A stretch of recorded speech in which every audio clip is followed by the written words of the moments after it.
ଆଜିର ଅଧିବେଶନକୁ ସମସ୍ତ ଛାତ୍ରଛାତ୍ରୀଙ୍କୁ ମୁଁ ସ୍ୱାଗତ ଜଣାଉଛି। ଆଜି ଆମେ ପଞ୍ଚମ ଶ୍ରେଣୀ ସାହିତ୍ୟ କୁସୁମ ବହିର ଦୁଃଖୀଧନ ନୀଳମଣିରେ ପଦ୍ୟର ଏକମ ପଦରୁ ତୃତୀୟ ପଦ ଯାଏଁ ପଠନ କରିବା। ଦୁଃଖୀଧନ ନୀଳମଣିରେ କବିତାରେ କବି ହେଉଛନ୍ତି ଗଣକବି ବୈଷ୍ଣବପାଣି। ସେ ଗୀତିନାଟ୍ୟର ରଚୟିତା ଭାବେ ଓଡ଼ିଶାର ପୁରପଲ୍ଲୀରେ ପରିଚିତ। ତାଙ୍କ ରଚିତ ରଙ୍ଗସଭା, ମେଘନାଦ ବଧ, କର୍ଣ୍ଣବଧ, ଅଭିମନ୍ୟୁ ବଧ ଏବଂ ରାବଣ ବଧ ପରି ଅନେକ ଲୋକପ୍ରିୟ ଗୀତିନାଟ୍ୟ ରହିଛି।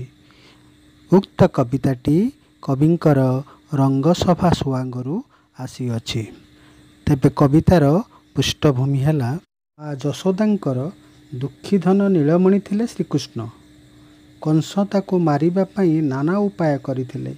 ଏପରିକି ଧନୁଯାତ୍ରା ଆୟୋଜନ କରି କଂସ କୌଶଳ କ୍ରମେ ନିଜ ରାଜ୍ୟ ମଧୁପୁରକୁ ଶ୍ରୀକୃଷ୍ଣଙ୍କୁ ଡକାଇ ନେଇଥିଲେ।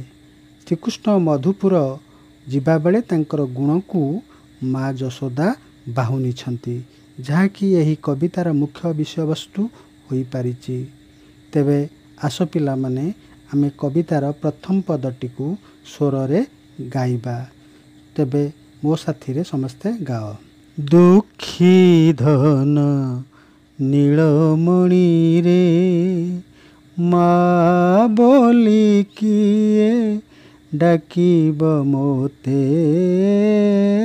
ଦୁଃଖୀଧନ ନୀଳମଣିରେ ଗୋରୁ ଘେନି ଫେରି ଆସିଲା ବେଳକୁ, ଗୋରୁ ଘେନି ଫେରି ଆସିଲା ବେଳକୁ, କାହା ପାଇଁ ଜଗି ବସିବି ପଥେ। ଦୁଃଖୀଧନ ନୀଳମଣିରେ ମା ବୋଲି କିଏ ଡାକିବ ମୋତେ। ଦୁଃଖୀଧନ ନୀଳମଣିରେ। ଏଥିରେ ଥିବା କଠିନ ଶବ୍ଦ। ଦୁଃଖୀଧନ ଏଠାରେ କୃଷ୍ଣଙ୍କୁ କୁହାଯାଇଛି। ନୀଳମଣି ଶ୍ରୀକୃଷ୍ଣଙ୍କ ରୂପ ନୀଳ ରଙ୍ଗର ଉଜ୍ଜ୍ୱଳ ମଣି ସଦୃଶ୍ୟ ହୋଇଥିବାରୁ ଶ୍ରଦ୍ଧାରେ ନୀଳମଣି ବୋଲି କୁହାଯାଏ। ପଥେ ବାଟରେ। ଏହାର ଭାବାର୍ଥ, ମା ଯଶୋଦା ବିଳାପ କରି କହୁଛନ୍ତି, ରେ ଦୁଃଖୀଧନ ନୀଳମଣି, ମୋତେ ଆଉ କିଏ ମା ବୋଲି ଡାକିବ? ଗାଈ ଗୋରୁ ଧରି ଗୋଠରୁ ଫେରିଲା ବେଳେ ଆଉ କା ବାଟ ଚାହିଁ ମୁଁ ବସିବି? ତେବେ ଦ୍ୱିତୀୟ ପଦଟି ଏବେ ଗାଇବା।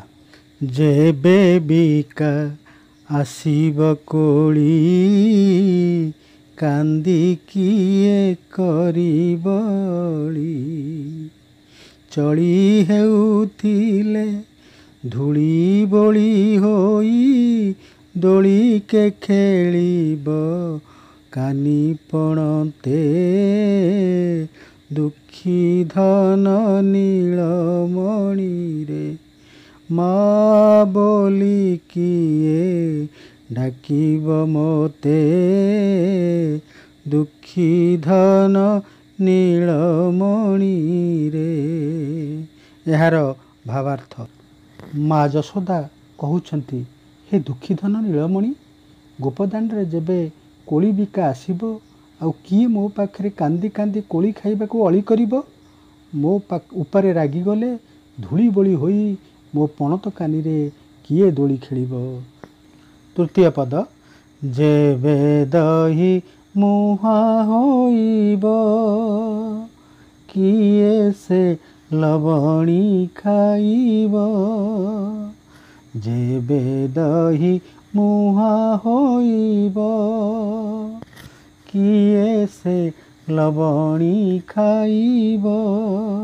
ହୋଇଣ ଆନନ୍ଦ ଗାଇ ଦୁହିଁବାକୁ, ହୋଇଣ ଆନନ୍ଦ ଗାଇ ଦୁହିଁବାକୁ, ଶିକା ଛନ୍ଦ ଘେନି କେ ଯିବ ହାତେ। ଦୁଃଖୀଧନ ନୀଳମଣିରେ ମା ବୋଲି କିଏ ଡାକିବ ମୋତେ ଦୁଃଖୀ ଧନ ନୀଳମଣିରେ। ଭାବାର୍ଥ ମାତା ଯଶୋଦା ବିଳାପ କରି କହୁଛନ୍ତି, ହେ ଦୁଃଖୀଧନ ନୀଳମଣି, ଯେତେବେଳେ ମୁଁ ଦହି ମୁହୁଥିବି ସେତେବେଳେ କିଏ ଲବଣୀ ମାଗି ଖାଇବ?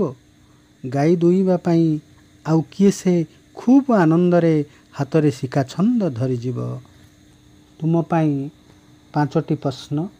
ଏହି ପଦ୍ୟର ଲେଖକ କିଏ? 2 ନମ୍ବରରେ ଯଶୋଦା କାହାର ବାଟକୁ ଚାହିଁ ରହୁଥିଲେ? 3 ନମ୍ବର, ଯଶୋଦା କୋଳି କିଣିକି ନଦେଲେ କୃଷ୍ଣ କ'ଣ କରୁଥିଲେ?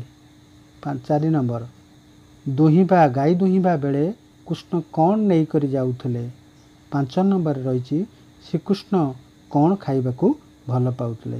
ଏହାର ଉତ୍ତର ଲେଖିକରି ମୋତେ ଦେଖାଇବ। ଶେଷରେ ତୁମର ମଙ୍ଗଳ କାମନା କରି ମୁଁ ରହୁଛି। ବିଶ୍ୱରେ ବ୍ୟାପୁଥିବା ମହାମାରୀ ସମୟରେ ଘରେ ରୁହନ୍ତୁ, ସୁରକ୍ଷିତ